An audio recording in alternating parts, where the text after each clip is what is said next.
To His Holiness Pope Robert Francis, I write to you not from a palace nor from the comforts of foreign embassies, but from the soil of my homeland, the land of Burkina Faso, where dust mingles with the blood of our martyrs, and the echoes of revolution are louder than the hum of foreign drones overhead.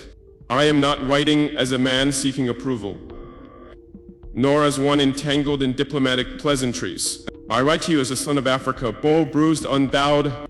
You are now the spiritual father to more than 1 billion souls, including millions here in Africa. You inherit not just a church but a legacy, and in this moment of transition, while white smoke still lingers above Vatican rooftops, I must send this letter across seas and sands, beyond guards and gates, directly to your heart, because history demands it, because truth compels it, because Africa, the wounded and the rising, is watching. Your Holiness, we Africans know the power of the cross. We know the hymns, the prayers, the litanies. We have built churches with calloused hands and defended our faith with our blood. But we also know another truth, one that too many prefer to bury, that the church at times walked beside colonizers, that while missionaries prayed for our souls, soldiers littered our lands, that while your predecessors spoke of heaven, our ancestors were chained on earth. And even now, in this so-called modern age, we feel the chains still not of iron, but of silence, of indifference, of geopolitical games played in holy shadows. So I ask in the name of the mothers who pray on dirt floors and the children who learn catechism with empty stomachs, will your papacy be different? Will you be the Pope who sees Africa not as a periphery but as the prophetic center? Will you be the Pope who does not only visit slums for photo opportunities, but who dares to speak with rage against the forces that make those slums permanent? You see, Your Holiness, I am a man shaped by war, not wealth. I was not groomed for politics by Western institutions. I was not taught diplomacy in Paris. I learned leadership in trenches among the people where pain is teacher and hope is resistance. I lead a nation that was tossed aside by the world until we refused to be silent. We were told we were too poor to be independent, too weak to be sovereign, too unstable to resist. But I tell you this with the thunder of ancestors in my voice. We are done asking for permission to exist. We are done pleading for validation from powers who exploit our minerals while preaching morality. And we are done, absolutely done, watching global spiritual leaders turn their eyes from Africa's cries because the politics are inconvenient. Your Holiness, I speak now not only for Burkina Faso, but for a continent too long patronized. Africa is not a continent of pity, we are a continent of prophets. Prophets who were jailed, exiled, and murdered for daring to challenge the empire. And you, now that you wear the ring of St. Peter Mazisite, will you walk in the path of the prophets? Or will you too be a prisoner of politics? We need no more platitudes. We do not need more thoughts and prayers while Western firms extract uranium from Niger and gold from Congo under armed guard. We do not need diplomatic neutrality while African youth drown in the Mediterranean fleeing wars they did not start, waged with weapons they did not make. We do not need saccharine statements while African sovereignty is auctioned off behind closed doors in Brussels, Washington, and Geneva. What we need is a Pope who will name the modern-day Herods, who will thunder against economic empires just as boldly as the Church once thundered against communism, who will say without apology that it is a sin for nations to profit from the destruction of Africa. You know, the teachings of Christ, he flipped the tables of money changers. He said, blessed are the peacemakers, but he never said, blessed are the appeasers. So I ask you personally, will you speak against the silence of France and its shadow operations in the Sahel? Will you condemn the arms deals that fuel proxy wars in our deserts and forests? Will you name the greed that dresses itself in charity? The diplomacy that cloaks imperialism in peace talks? Because we see it act, we live it. Your Holiness, I do not ask you to be African. I ask you to be human, to be moral, to be brave. Because courage, real courage, is not blessing the powerful. It is defending the powerless when it costs something. Let me speak plainly. The Vatican has wealth beyond imagination, art beyond price, access beyond borders. But true power is not measured in treasures behind marble walls. Where true power is measured in the courage to confront injustice, even when it comes dressed in a tailored suit, carrying diplomatic credentials and smiling through its sins. Your Holiness, the world stands at a precipice, and Africa, this battered and beautiful continent, is not merely watching from below. We are climbing. We are bleeding. We are rising, and we are daring to ask questions that echo louder than canon law. Where was the church when our presidents were overthrown by foreign-backed mercenaries? Where was the church when our youth were abducted and indoctrinated into wars funded by nations that pretend to be peacekeepers? Where was the church when our currencies collapsed, when the IMF choked our economies? When our leaders were punished for choosing sovereignty over submission? Do not tell us to forgive while the whip is still in the hand of the abuser. Do not tell us to pray while our prayers are met with drone strikes. Do not speak of peace without naming the profiteers of war, because silence, your holiness, is no longer holy, and neutrality is no longer noble. If you are to be the shepherd of this global flock, then hear this cry from the dust of Ouagadougou. We are your sheep too, but we do not graze quietly in the fields, we march in the streets. We die on the front lines. We rise from the ashes with fire in our bones and scripture in our mouths. We are not asking for charity, we are demanding justice. And justice must begin with truth. The truth that Christianity in Africa has been both a balm and a blade. The truth that the church has fed our spirits while failing to protect our bodies. The truth that redemption without reckoning is a half-truth, and half-truths have never healed nations. Your holiness, you now sit upon the chair of Saint Peter. But remember, Peter denied Christ 3 times before the rooster crowed. Do not let history say the church denied Africa once again. Let the rooster crow in the Vatican loud and clear. Let it wake the conscience of cardinals and kings. Let it echo through the corridors of power, where men in robes and men in uniforms trade silence for influence. Let it announce a new dawn, not just for the church, but for the world. Because here in Africa, we do not fear dawns, we create them. We are the sons and daughters of Sankara, Lumumba, Nkrumah, and Biko. We carry scriptures in one hand, and decor, the memory of revolutionaries in the other. We have learned to pray and protest with the same breath. And we ask, will your papacy walk with us? Will you meet us in our pain, not just in our pews? Will you recognize the God in our hunger, the Christ in our chaos, the Holy Spirit in our struggle? Because if not now, when? If not, you who have. And if the church continues to preach peace while ignoring the machinery of oppression, what gospel is left to believe in? I say this not with anger, but with sacred urgency. We are a people at the crossroads of prophecy and politics. And Africa's time is no longer coming. It is here. We are rewriting the narrative, reshaping the future, reclaiming the dignity denied to us by centuries of foreign domination and spiritual manipulation, and the church must decide where it stands. With the powers that be here, with the people who bleed. I do not write this letter to condemn. I write it to invite you, your holiness, into a deeper solidarity, to a solidarity that walks barefoot with the poor, that dares to speak truth in Rome as boldly as it does in Rwanda, that names the saints not just by miracles but by their commitment to justice.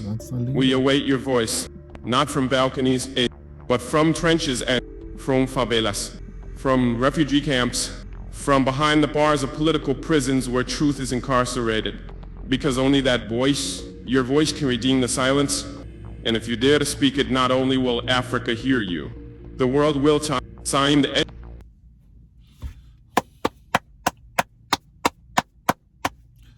That's the sound of a leader right there. I'm telling you, this is one of the best speech I've ever heard in many years. One of the other person like Martin Luther King, yeah, he used to give some very good speech. And let me tell you something, when I listened to this speech, I did really have to come and share it with you guys, because me alone cannot hear this. And everyone who have already heard it, yeah, we alone cannot be the one who have heard this message. So that is why I decided to come and share this video over here on my platform. So all my viewers, if you didn't see it before, now you have seen it. And let me hear your thought in the comment section and tell me if this guy is not a blessed person. This guy is a leader, right? This guy, the president, like blown away. Just to listen how he was talking, how he delivered this message. I sat there and I listened to everything what he was saying, and I decided on sharing it. And let me tell you, it really hit me. It hit me because many countries right across the world, leaders like this with vision like him, that is what most of these countries need in their country. Leaders like him, a man who is not for himself, but a man who is for his people of his country. And you know one thing, what I notice about him and I really admire it, he don't dress up in expensive outfit, jacket suit. He didn't put on a designer suit to come out and give speech or to walk around. He wear his military uniform. So everyone will see that He is not more than them, even though he is their leader. He wants everyone to feel equal. He wants everyone to know they are important, they are valuable, and he wear that uniform, right? And just to let them know he is one of them. And what I also like is a person who used to serve in the military, come up to become this kind of person. So he know what it is like not to have anything. And you know what? His father was a military man as well. And his mother didn't want him to become a military person because his father used to be out for a long period of time, and his mother didn't want him to be doing all of that. But at that point in time, that's what he liked. That's what his father wanted him to do. And look right now, right there. Now you see, this is a well-molded person, know what he wants. And when I listen to this speech, and when the guy says, when he said, we know the power of the cross, I said, yes, this man is on the right track. And even when he said, I'm not a man shaped by war, but by my words. Let me tell you something, man. When I hear him say that, I start paying more attention. I have to sit up. Even though I was sitting up, it's like I was more engaging into what he was saying. You know what I mean? Because things like this, how many of us, when last we hear our leaders speak like this? Be honest. Be honest. When the man go and said, we rise from the ashes with fire in our bone and the scriptures in our mouth. Let me tell you something. This man is a man of God. And I pray that the Lord will cover him, guide and keep and protect him to rise up his people. I also hope the Lord will continue to bless him and guide him and keep him safe. The man make mention to let you know, Peter denied Christ 3 times. And remember, Peter was a man who was very close to Christ. It is as if Peter was the leader or the first person of all the disciples, right? And he was the one who denied Christ. So guess what? He also letting you know that people will stand by you. People will be with you. But when the time comes where if a person should give up their life for someone else, they will not do it. And he thought he would have been put to death as well. He denied him because he didn't want to get all those lashes. He didn't want to be punished. So he denied Christ. And that's why the man will let you know, Peter denied Christ 3 times. And this is a message to the new Pope. You hear what the man said? We want to hear your voice, not from a balcony. Because you know, normally the Pope will be up somewhere up on a balcony speaking to the people. There is so much into this message, and that is why I really did have to come and share it. And if you didn't listen to it carefully, please to go back and listen to this message and get everything out of this message. And in his country, right? In his country, this man is doing so much. New roads are being built. New factories are being built. Everything a man is developing in his country. He have 3 tomato factories. So when the farmers plant their crops, there's somewhere they have to bring it now to sell it. And they're using those tomatoes to make ketchup, put it in tin, and they are just supplying their country. So soon they will start to export outside of their country. That is what you call growth.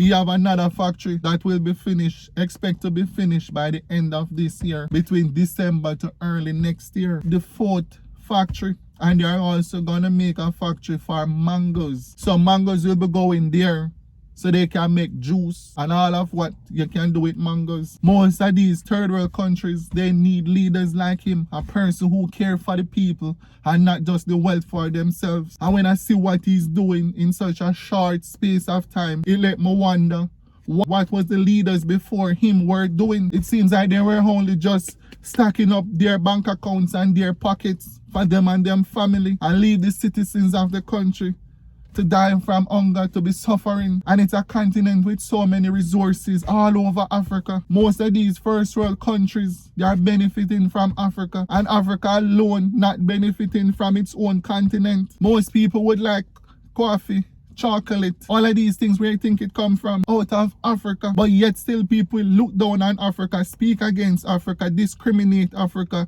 not knowing most of the things you are using come from there. But the raw material came from Africa, go to other countries where they manufacture it and then distribute it all over the world. And you will see a logo mark on it say made in France. It's not. it's not France product. Let me tell you, man. Let me hear your comment in the comment section. And I'll just leave it here for now because this man is doing great things. And if you enjoyed this video, please give this video a like. You can subscribe to the channel and we will be back with more. Have yourself a blessed day or a blessed evening or night wherever you are. And as I would always say, if it ain't green, it ain't we. Yes.